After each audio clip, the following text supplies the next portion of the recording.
इसलिए कई बार कहते हैं कि भाई नानक ने जो गुरु अंगद देव उनके बाद जो आए है ना, उन्होंने उनका एक शिष्य था, उसको गुरु गद्दी पर बैठा दिया, अपने दोनों बच्चों को डिस्कार्ड कर दिया कि आप उसके लायक नहीं हैं। तो गुरु अंगद ने इनकी परंपरा को आगे बढ़ाया। गुरु नानक की जो बात कह रहे थे वही अंगद कह रहे थे कि भाई मेहनत करो, वर्ण छको, नाम जपो, इसी को लेकर के लंगर लगाओ और इस तरह की बातें चल रही थी। उसके बाद जो आए उन्होंने उसी को जारी रखा। चेंज वहाँ पर आया जब दिल्ली के दरबार में, यानी दिल्ली सल्तनत में जो है, जब हमारे आ गए सलीम को जब गद्दी मिल गई, जहांगीर को, जिसको जहांगीर कहते हैं ना, उसने क्या किया कि पंजाब का जो सूबा है उस पर अटैक कर दिया, है ना। और गुरुओं का उस समय इनका प्रचार काफ़ी हद तक फैला हुआ था। किनका? ये सिख धर्म का, है ना। अब इनमें इतने श्रद्धालु हैं, जब उनको लगा कि भाई ज्यादती हो रही है, तो उस समय के जो गुरु थे, गुरु हरगोबिंद उनका नाम था, उन्होंने कहा कि भाई हम तो शस्त्र से लड़ेंगे। तो गुरु गोबिंद सिंह जो 10वें में पूरी तरह से डिक्लेयर कर दिए सोवरेनिटी, उसके पहले गुरु हरगोबिंद ने 6 लड़ाइयाँ लड़ी हैं। ऐसा इतिहास में आता है कि जहांगीर की फ़ौज से 6 लड़ाइयाँ लड़ी हैं और हर बार जहांगीर हारा है, हर लड़ाई में उसकी हार हुई है। अब उसके बाद उनके एक सूफ़ी संत थे जिन्होंने उनको दिया कि तुम जो है जिससे टकरा रहे हो एक स्पिरिचुअल पावर है, तुम नहीं जीत सकते हो। उसके बाद उनका शुरू हुआ डिप्लोमेटिक मूव, है ना, क्योंकि राज करना में दोनों तरीके हैं भाई, आप तो या तो दमन कर दीजिए या डिप्लोमेसी चलाइए। उसके बाद जहांगीर की चलती है डिप्लोमेसी। डिप्लोमेसी में आता है कि कई बार वो उनके यहाँ आते हैं, मिल के शिकार खेलते हैं। अब देखिए 2 राजा, इनको भी हरगोबिंद और उधर से जहांगीर आ करके मिल के शिकार खेलते हैं। इस तरह से ये जो माने रिलेशनशिप है फिर एक बार इक्विलिब्रियम में आ जाता है, संतुलन में आ जाता है कि ठीक है आप अपने इलाके में सोवरेन हैं, है ना, और हम बस हमारी आप दिल्ली सल्तनत में आप दखल अंदाजी मत करें। तो गुरु ने कहा कि हमको तो किसी से छीनने की बात ही नहीं है, किसी का हक हम मारते नहीं हैं। गुरु नानक ने कहा है हक पर आया नानका, उस सुअर उस गाय, जो दूसरे का हक मारता है वो हिंदू के लिए गाय खाने के समान है और मुसलमान के लिए सुअर खाने के बराबर, है ना। और जो उसको सपोर्ट करता है ना, जो गुरु पीर हामा ता भरे जहाँ मुर्दार न खाए। कोई पीर या गुरु जो इस तरह के आदमी को सपोर्ट करता है ना, माने जो भ्रष्ट आदमी है उसका तुम सपोर्ट कर रहे हो, जैसे आज हम समाज में देखते हैं तुरंत जाते हैं लोग मठ गुरु के पास, है ना, वोट बैंक, है ना। तो उस तरह के जो गुरु जो गलत चीज़ का सपोर्ट कर रहे हैं, वो क्या कह रहे हैं, वो उसकी उपमा किससे दी गई है, मुर्दा खा रहे हैं। अब मुर्दा कौन खाता है आप समझ ही सकते हैं। तो ये गुरु नहीं है, मुर्दा खाने वाले। अब ये लाइन नानक ने कह करके पूरा आप समझ सकते हैं कि एक दिशा दे दी कि गुरुओं को क्या करना है। माने एकदम सच का साथ देना है, जो झूठ है, चाहे वो जहांगीर के साथ तुम्हारी बहुत दोस्ती होगी, इसका मतलब ये नहीं कि तुम अब उसी को सच ठहराना शुरू कर दी। गलत तो गलत है, उसको गलत बोलना पड़ेगा, है ना, वहाँ चाहे जो भी आ जाए। मैंने आज के युग में भी आप देखोगे कि ये एलिमेंट आप सिखों में पाया जाएगा। अगर गलत जो भी दिल्ली का शासक कर रहा है उसकी बैठ जाएंगे सिंघू बॉर्डर पर, मर जाएंगे, है ना। मतलब ये एलिमेंट कहाँ से है, वहीं से वो इनग्रेन्ड है कि आपको उसका विरोध करना है, जो गलत हो रहा है उसका विरोध करना है। बोलने का साहस बहुत मुश्किल से जुटाना पड़ता है ना। तो वो हुआ, उन्होंने जब 10वें तक आ गए, 10th गुरु, उनके पिता जो हैं वो हैं गुरु तेग बहादुर। अब आपको जान के हैरानी होगी कि ओल्ड एज में जाके उनको गुरु गद्दी मिली है, व्हेन ही वॉज एबव 60, है ना, तब उनको गुरु पर, क्योंकि कोई लीड करने के लिए था नहीं उस समय। फिर ये उस भार को ग्रहण किए और तब वो जोर था औरंगज़ेब का। औरंगज़ेब ने एक कैंपेन चलाया था कि मैं मुस्लिम बनाऊंगा, पूरे भारतवर्ष को इस्लामीकरण कर दूंगा। रोज़ाना उसका कैंपेन चला था कि 1 मन जनेऊ मैं उतरवाऊंगा, है ना, जो स्वेच्छा से उतार दें तो ठीक, और नहीं तो साफ। 1 मन जनेऊ हो जाएगा तब मैं खाना खाऊंगा। कुछ इस तरह का कैंपेन उसने चलाया था। तो कश्मीर के जितने पंडित थे, आज भी आप देखते हैं कश्मीर भागता है पंडित, उस समय बहुतों का इस्लामीकरण हुआ, बहुत सारे कश्मीर के जो हिंदू थे, ब्राह्मण थे, उनको मुसलमान बना दिया गया, है ना। अब वो लोग ऐसा बताते हैं कि जब वो कालिका की आराधना कर रहे थे वहाँ, है ना, तो किसी पुरोहित को उसका नाम दिया कृपाल चंद या ऐसा कुछ, उसको ये भविष्यवाणी हुई कि अभी का गुरु जो है वो गुरु तेग बहादुर है, तुम उसकी शरण में जाओ, ऐसा कहते हैं। किंवदंती भी हो सकती है, बट वाट एवर, अगर पॉलिटिकली देखें तो उस समय इनका बोलबाला चल रहा था पंजाब में, और कश्मीर से पंजाब का बहुत ज़्यादा दूरी भी नहीं है, कनेक्शंस भी हैं, यहाँ के लोग वहाँ, वहाँ के लोग यहाँ। तो वो पंडितों का एक डेलीगेशन जो है गुरु तेग बहादुर जी के पास आया कि ऐसी ऐसी बात है, औरंगजेब ने डिक्लेयर कर दिया कि हम पूरे कश्मीर को मुसलमान बना दें, तो इसका कोई, है ना, आप हमें लीड कीजिए, आप, है ना, आप इस समय स्पिरिचुअल पावर्स हैं आपके पास, देवी का ये वरदान है आप पर, वगैरह वगैरह जो भी है। वो कन्विंस, उन्होंने कहा कि ऐसा है कि तुम ये बता दो कि अगर गुरु तेग बहादुर को तुम मुसलमान बना देते हो तो हम सारे स्वेच्छा मुसलमान बन जाएंगे, तब तुमको तलवार चलाने की ज़रूरत नहीं है, ये तुम खाली इस आदमी को तुम कर लो, है ना, मुसलमान बना। अब भाई आपको मालूम है कि एक आदमी यानी खुद कह रहा है कि आ बैल मुझे मार, है ना, है हिम्मत तो करके दिखा, मुझे मुसलमान बना के दिखा। तो उनका कहने का मतलब ये था कि जो नानक है वो तो यज्ञोपवीत धारण करने से मना कर रहा है। जब छोटा ही है 7 साल का, उस समय 7 साल का बालक नानक है, वो जब उसको जनेऊ पहनाने आए तो उसने कहा कि ये जनेऊ मैं नहीं पहनूंगा। कारण, पंडित ने पूछा क्यों नहीं पहनोगे? तो कोई मुझे ऐसा जनेऊ पहनाइए जो कभी टूटे नहीं, क्योंकि ऐसा जनेऊ तो बना नहीं है। तो उन्होंने फिर जनेऊ की परिभाषा बताई कि ऐसा जनेऊ है जिसमें आता है कि दया है, करुणा है, जिसके पास में इस तरह की जो जनेऊ बना होगा वो कभी टूटता नहीं है, यानी इंटरनल जनेऊ आपको, उसकी कॉन्सेप्ट उन्होंने दिया जो कि हमको बुद्ध वचनों में मिलता है। सेम चीज़ उन्होंने, लेकिन कितने दिनों बाद कह रहे हैं। बुद्ध कह रहे थे, समझिए कि 600 BC में, अगर 500 BC में रखें, और ये कह रहे हैं 1469 में जन्म हुआ है, माने समझिए कि 1500, तो 1500 इधर और 500 इधर, 2000 साल बाद वो वही बात कह रहे थे कि जो बुद्ध कह रहे थे। खैर, अब वो जो डेलीगेशन है वो अपना संदेश भेज दिया, और औरंगजेब ने अपने बंदे भेज दिए कि जाओ गुरु को ले आओ। तो गुरु जी पहुँच गए हैं दिल्ली में, कटघरे में बंद कर दिया। पहले यातनाएं दी गई, उनके सिखों को भी यातनाएं दी गई, है ना, सामने ही उनके सामने जला दिया गया, पानी में उबाल दिया गया कि इस आदमी का जो डोल जाए, है ना, मॉरल डाउन हो जाए। लेकिन उनका कुछ नहीं, ऐसा प्रभु की भक्ति में लीन है ना, जो भी स्पिरिचुअलिटी जो भी जिस तरह है उनकी। तो वो चांदनी चौक जगह है अभी भी कोतवाली के सामने, जहाँ पर कि उनका सिर धड़ से अलग कर दिया गया। और उस समय मुग़लों की परंपरा थी कि सब पूरी जनता देखती थी, है ना, पूरी जनता देखती थी कि देखिए कैसे अपराधी को दंड दिया जा रहा है, ताकि दूसरे लोग रिपीट ना करें उस चीज़ को, है ना, खौफ बन जाए, है ना, डर बन जाए।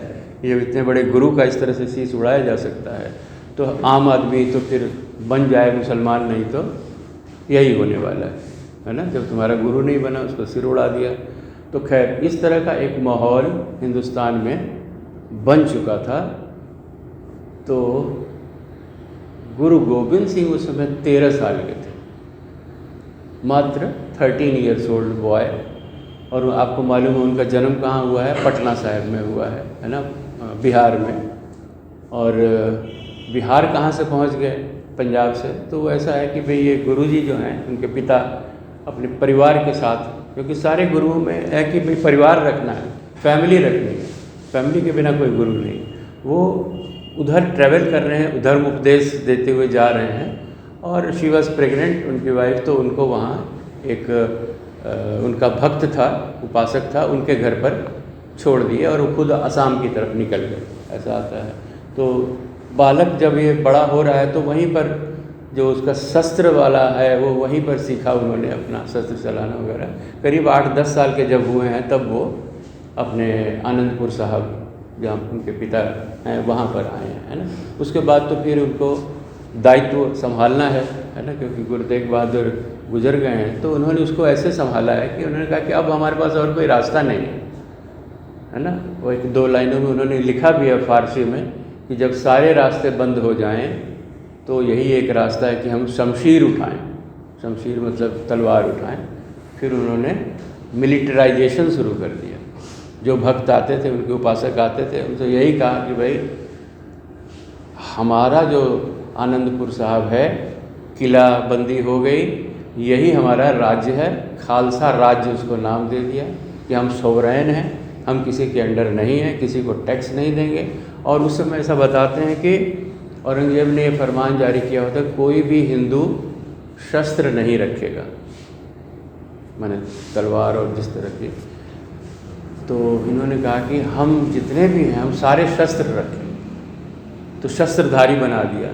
जो कृपाण की बात है, लंबी लंबी तलवारें जो अभी भी मतलब लोग कट्टर हैं उनके साथ झूलती नज़र आती हैं, वो उस समय की है ना। उस समय की प्रतिज्ञा है कि भाई हमको तो चूँकि रास्ता ही अब यही बचा है, तो लड़ना है, अपनी रक्षा करनी है, अपने परिवार की रक्षा करनी है, अपने जिसके पास जो दलित है, जिसके ऊपर अत्याचार हो रहा है, उसकी रक्षा करनी है। तो रक्षा कैसे करेंगे, है ना। पिस्टल और गन तो है नहीं भाई, इसी से आपको कहते हैं इसकी शिक्षा लीजिए। इसलिए उन्होंने कंपलसरी कर दिया कि जो खालसा है वो शस्त्रधारी होगा, पूरा शस्त्र ज्ञान रखेगा। और हिंदू को जो घोड़े पर चढ़ने की आज़ादी नहीं है, हम लोग घोड़े पर ही रहेंगे। मतलब ऐसा आता है कि 24-24 घंटे ये घोड़े पर, घोड़ा ही इनका निवास, जंगल में भाग जाते थे। जब अहमद साहब अब्दाली का यहाँ पर आक्रमण हुआ है, इतने लोगों को मारा है अहमद साहब अब्दाली, उस समय अहमद साहब अब्दाली पर ये गुरिल्ला वार चला दिए थे। उसके लूटते थे, उनको जो माल ये लेके आए हैं लूट लेते थे और जंगल में भाग जाते थे, उनके लोगों को मार देते थे, है ना। तो इस ढंग की मतलब एक पूरी सीरीज़ चलती रही है ना। 50 साल ये काम होता रहा है, क्योंकि हमारे ऊपर आने वाले नादिर शाह, तैमूर लंग, कौन कौन नहीं आया हिंदुस्तान के ऊपर आक्रमण करने के लिए। आप पूरे देखें, पूरी फहरिस्त है ना। और उसका आने सबको उधर से ही है, काबुल कंधार होकर पंजाब में घुसना है। तो पंजाब इस समय स्ट्रांग इसलिए था कि भाई तलवार लेकर के हमको रक्षा करनी है। अब देख रहे होंगे सिकंदर के टाइम से पोरस लड़ा, है ना। हम भी तो जाकर के सरेंडर कर दिया था, लेकिन कुछ लोग जिंदा थे यहाँ पर जो कि लड़ने वाले थे, आक्रांताओं से भिड़ने वाले थे, जूझने वाले थे। तो वही उन्होंने गुरु गोविंद सिंह ने किया, कोई नई बात तो की नहीं। पगड़ी वगैरह वो अफ़गानी भी पहनते थे, ये भी पहनते थे, है ना। तो पगड़ी का जो कॉन्सेप्ट है, मुझे लगता है अगर दुश्मन पे वो करना है, कंफ्यूज करना है, तो आप उसी ड्रेस में रहिए, है ना। तो मुझे लगता है कि ये भी, और फिर पगड़ी मुझे लगता है कि पूरे परंपरा है हिंदू धर्म में भी। नहीं तो विवेकानंद को शिकागो में जाके पगड़ी पहनने की ज़रूरत नहीं थी। पगड़ी हमारा अंग रहा है। महाराष्ट्र में भी, राजस्थान में भी अब जाएंगे बड़े बड़े पगड़ लगाते हैं, है ना। और बिहार में तो मैंने देखा है किसान जो है वो पगड़ लगाता है, हाँ, गमछा लपेट लेता है, जो होता है उस तो मेरे ख्याल सिर ढकने की जो बात है वो हमारे परंपरा में रही है शुरू से। तो गुरु गोविंद सिंह ने ऐसा नया कुछ नहीं किया है, कम से कम रिसोर्सेस में, है ना। अब उतना पैसा भी नहीं है, अपनी आर्मी को तैयार करना है। अब आर्मी के पास तलवार है, घोड़ा है, और ऊपर पगड़ है, उस तरह से आपको युद्ध करना है, गुरिल्ला वार करना है। तो यही सब चलता रहा, और उसमें, उस प्रोसेस में गुरु साहब को बहुत बड़ा मूल्य चुकाना पड़ा। ही हैड टू पे ए लॉट, क्योंकि आप सोचिए कि एक आदमी के 4 बच्चे चले जाएं, पूरा परिवार बर्बाद हो जाए। फादर तो पहले ही चले गए, है ना। घर पे क्या करता होगा हमको तो ही समझ में नहीं आता है ना उस हिसाब से। लेकिन ऐसा एक जिक्र आता है कि उनकी वाइफ कहती है कि मतलब 4 बच्चे आपके चले गए। तो उन्होंने क्या कहा, जो उनका खालसा, जो उनके जो सिख थे, उन्होंने कहा कि 4 मुए तो क्या हुआ, जीवित कई हजार, भाई ये भी तो मेरे बेटे ही हैं, है ना। तो एक जगह मुझे और सिमिलैरिटी बुद्ध से मिलती है। बुद्ध प्रत्येक बुद्ध की बात करते हैं, यानी प्रत्येक बुद्ध, प्रत्येक बुद्ध आता है पाली में, प्रत्येक बुद्ध, यानी जो माने ऐसा नहीं कि मैं ही बुद्ध हुआ, मेरे से पहले भी बुद्ध हुए हैं और तुम लोग भी बुद्ध बन सकते हो, है ना, प्रोवाइडेड तुम ये नियमों का पालन करो, ठीक है। तो तुम प्रत्येक बुद्ध। उसी तरह से ये कहते हैं गुरु गोबिंद सिंह, खालसा मेरे रूप है खास, खालसा मैं हूँ करो निवास। कि मेरा जो रूप है ये खालसा ही है और इसी में मैं निवास करता हूँ, है ना। और कहते हैं कि जो रहत नहीं मानता है ना, वो चाहे जितना भी ये कर ले वो मेरा प्रिय नहीं हो सकता। जो नियम मैंने बनाए हैं, जो उसका स्ट्रिक्टली फॉलो करता है वो मेरा प्रिय है। तो खालसा के लिए आपको मालूम है डिसिप्लिन, जो भी आर्मी का डिसिप्लिन होता है उस हिसाब से डिसिप्लिन किया गया। इनको गुरु गोबिंद सिंह को पंजाब छोड़ना पड़ा है, मतलब चारों तरफ से घिर गए, बच्चे मार दिए। उसके बाद में ये अपने 5 सिखों के साथ, है ना, जिसको हम लोग कहते हैं पंच प्यारे, है ना, 5 डिसाइपल्स, जैसे पंचवर्गीय भिक्षु थे, है ना, उस तरह से 5 इनके साथ थे। और इनके साथ वो भागे हैं। भाग के कहाँ आए हैं? आपकी धरती पर, महाराष्ट्र में, जो नांदेड़ है आज, नांदेड़ में आप पाते हैं कि वहीं उनको शरण मिली है। वहाँ के जो ट्राइबल बेल्ट था वो ही खालसा बना है। वहाँ के जो वंचित था, वहाँ का जो दलित वर्ग था, वहाँ का जो अछूत वर्ग है वगैरह, उन लोगों ने मैक्सिमम कंट्रीब्यूशन किया और वही फिर जाके लड़े हैं और पंजाब को आज़ाद कराया है। 50 साल तक बंदा बहादुर, जिसकी बात आती है इतिहास में, बंदा बहादुर यहीं नासिक के पास ही कहीं वो तपस्या कर रहा था, है ना, स्पिरिचुअल पावर्स थे उसमें। तो उसको गुरु गोबिंद सिंह ने उपदेश दिया। तो यहाँ अपनी शक्तियों का क्या नाजायज़ फ़ायदा हुआ? यह था कि गुरु गोबिंद सिंह उसके आश्रम में गए और उसके जहाँ पर वो बैठता था आसन पर बैठ गए। इसकी खबर उसको मिल गई स्पिरिचुअल पावर से और वो वहाँ से अपने मंत्र छोड़े जा रहा है और वो कि मैं उनको आसन से गिरा दूँ, है ना, कुछ ऐसा उस समय टेक्निक होती होगी, आई डोंट नो। लेकिन जब वो आता है, आके देखता है कि वो तो आज उसी तरह से बैठा हो, उस पर कोई असर ही नहीं हो रहा है ना, तब वो थोड़ी हैरानी भी उसको होती है कि ऐसा कौन, मुझसे बड़ा कौन तपस्वी है जिस पर कोई बस ही नहीं चल रहा है। तब उन्होंने उसको बताया कि तुम में इतना ओज है, इतनी शक्तियाँ हैं, लेकिन इनका दुरुपयोग हो रहा है। तुमको अगर आसन ही गिराना है तो दिल्ली का आसन गिराओ ना, मेरा आसन गिरा के तुम क्या कर लोगे, ना, तुम वो आसन गिराओ जिसकी ज़रूरत है आज। फिर उसको इस तरह से माने तैयार करके, माने मेंटली तैयार करके, पहले तो सोच बदलनी होगी, सोच बदल के कि भाई अब तुमको शस्त्र उठाना है। वहाँ के लोगों को साथ करते हैं और पंजाब को आज़ाद कराते हैं।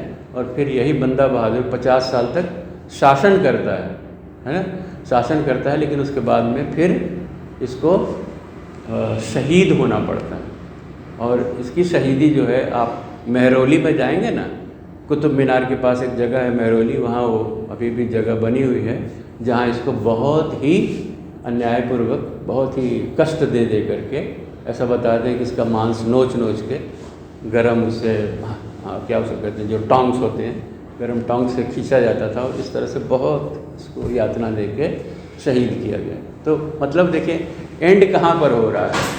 तो एक बहुत बड़ी सल्तनत से टकराने का जो अंजाम होता है वो इसी ढंग का होता है कि आपके पास सब कुछ है और हमारे पास थोड़ी सी मानव शक्ति है, थोड़ी सी रिसोर्सेस हैं, उसी से, है ना। अब ये कोई बिजनेस तो है नहीं, है ना, ये तो सौदा एकदम इस चीज़ का है कि भाई मरना है ना, जियो या, है ना, इस तरह की चीज़ है कि भाई करो या मरो, डू एंड डाई, है। जैसे बाद में हमारे महात्मा गांधी ने भी कह दिया कि भाई डू एंड डाई, अब तो खुला, है ना, आर पार की लड़ाई होगी।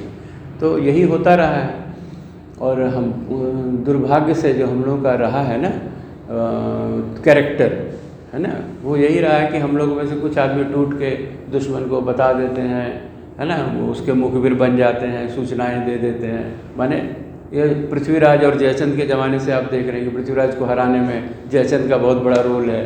तो आपसी हमारी जो फूट है उसी ने हमारे देश को कई कई बार गुलाम बनाया है ना। तो यही फिर इनके साथ भी होता है। 50 साल के बाद फिर मुगलों का शासन हो जाता है ना।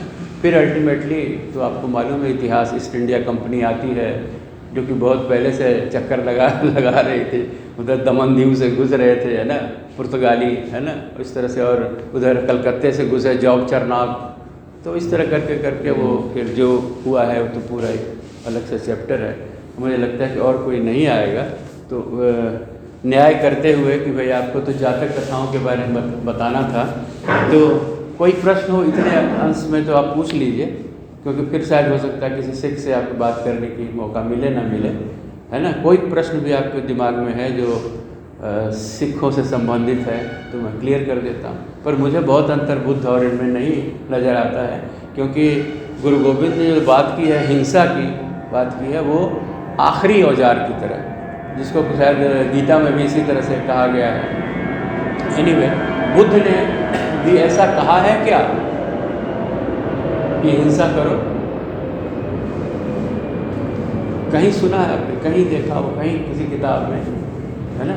सिर्फ कुछ एग्जाम्पल्स हमको मिलते हैं जहाँ बुद्ध इसकी पैरवी कर रहे हैं कि हिंसा करो अगर आवश्यक है, अगर बहुजन हिताय बहुजन सुखाय है ना। तो वहाँ किस फार्मूले में वो कह रहे हैं? अगेन वही है, सम्यक। अगर सम्यक है ना। अब आप अहिंसा, हाँ, आपको सेशन को स्टार्ट करने से पहले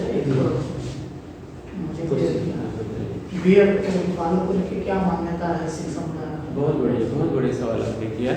तो ये दाढ़ी मूछे जो है, अब ऋषि मुनियों को देख लीजिए, था पहले से हमारी परंपरा थी।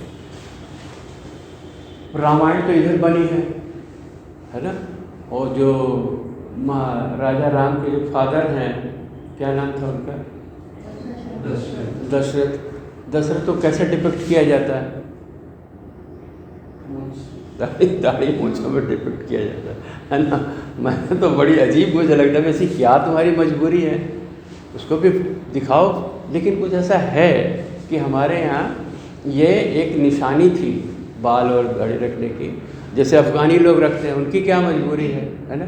तो कुछ तो भौगोलिक कारण है प्राकृतिक रूप से कि जो आपको कहते हैं कि भाई आपकी इसमें सुरक्षा है, ठंड इतनी पड़ती है, गर्मी इतनी पड़ती है, जिस हिसाब से वो आपको एक क्या कहते हैं, एक फिज़िकली आपको एक प्रोटेक्शन देता है ना। दूसरा, आप आज वाली साइंस में देखते हैं तो वो ये कहते हैं कि भाई आप जो नाखून है आपके, ये डेड सेल्स हैं, लेकिन हेयर जो है वो लिविंग सेल्स हैं, जिंदा है ना। माना आपके पार्ट का एक, अब उंगली तो अपने ही काट देते हैं, लिविंग। उसी तरह से केश है, लिविंग है। ये बात आज की साइंस भी बताती है। इसलिए अगर आप रखते हैं तो कोई उसमें ऐसा नहीं कि अनसाइंटिफिक आप नहीं कर रहे हैं। आज के दृष्टिकोण से मैं देख रहा था, हमारे कितने बाल और ये जो अभी कट रहे हैं, है ना, नालियों में जाते हैं, है ना। चाहे नाई की दुकान से कितनी लाखों नाई की दुकानें, सब उसमें जाते हैं। कितना मतलब अगर आप कार्बन प्रिंट सब का लेंगे तो, है ना, ये कार्बन प्रिंट से जानते हैं ना कितना पोल्यूशन हम लोग फैलाते हैं दाढ़ी मूंछ काट कर। ठीक है, चौथे पॉइंट पर आ जाइए। वो ये है कि आप मान लीजिए एक्सपेरिमेंट करके भी इसको देख सकते हैं। दाढ़ी मूंछों का इसका लगातार निकाल देना आपकी आँखों को प्रभावित करता है, आई साइट को ना। कुछ इस तरह के मेडिकली भी लोगों ने प्रूव किया कि जो नहीं लगाते हैं, है ना, जो मतलब दाढ़ी मूंछ नहीं काटते हैं, कंपैरेटिवली उनकी आई साइट लंबे समय तक चलती है। ये कितना तथ्य है ये आप लोग खुद अपने पर एक्सपेरिमेंट करें, अपना सम्यक आप जांच सकते हैं इस हिसाब से कि हमको कितना बेनिफिट उससे हो रहा है ना। तो खैर, आपके प्रश्न का उत्तर अगर मिल गया हो कि क्यों रखते हैं, तो एक परंपरा उसी हिसाब से वैदिक परंपरा में भी चल रहा था। गुरु नानक भी रख रहे थे, बाद वाले में भी रखना शुरू कर दिया। और ख़ास करके जब खालसा पर बात आई तो आप बहुत सा टाइम तो आपको पता ही नहीं जिंदा रहना है कि नहीं रहना है। आप लगे हो अपने श्रृंगार में कि बाल इस तरह बनाओ, दाढ़ी इस तरह से बनाओ, तो उसका टाइम कहाँ है? नहीं, आपको पता ही नहीं कब मुगल सेना आ जाएगी, कब आपको उड़ा दिया जाएगा। तो आप कम से कम समय अपने श्रृंगार पे लगाइए। और इसलिए अब कहेंगे लेडीज़ को भी वही सेम आदेश था। खालसा में गुरु गोविंद सिंह ने कोई भेद नहीं किया। खालसा स्त्री है, खालसा पुरुष है। खालसा स्त्री को भी कृपाण रखनी है, शस्त्र चलाना सीखना है, उसी तरह से करना है। आप वही माने केस कत्ल नहीं करने हैं सब। अब पंजाब में जाएंगे तो बहुत सी आपको हो सकता है स्त्रियां दिखेंगी, युवतियां दिखेंगी जो पगड़ी बांधी हुई, है ना। तो वो क्या है, वो उसी तरह से उसी परंपरा को लेकर चल रही हैं। तो मेरे ख्याल से उत्तर है ना, अच्छी बात है। तो यहाँ पर जब मैं बोधि जातक कथाओं को पढ़ता हूँ तो कई जगह ऐसी कहानियाँ मिलती हैं जहाँ सम्यक का निर्वाह करने के लिए हिंसा की जाती है। बोधिसत्व जो हैं वो हिंसा की बात करते हैं। अब बुद्ध नहीं करते, लेकिन पंचशील में कहिए कि आप इंक्लूड कर लीजिए हिंसा। डेविएशंस जो है वो डेविएशन की तरह ही रहने चाहिए। मैंने कल भी इसको एक्सप्लेन किया था कि exceptions should not make the rule. Exceptional case में आप तलवार उठा रहे हो, हिंसा कर रहे हो, है ना, इसलिए हिंसा को रूल नहीं बनाया जा सकता। But exceptions will prove the rule कि हम अहिंसक हैं, बरोबर। लेकिन ऐसी स्थिति आ जाती है जब अहिंसा और कोई काम नहीं कर पा रही है ना। अब सम्यक है वहाँ पर हमारा तलवार उठा लेना या हिंसा करना, तब फिर हम करेंगे।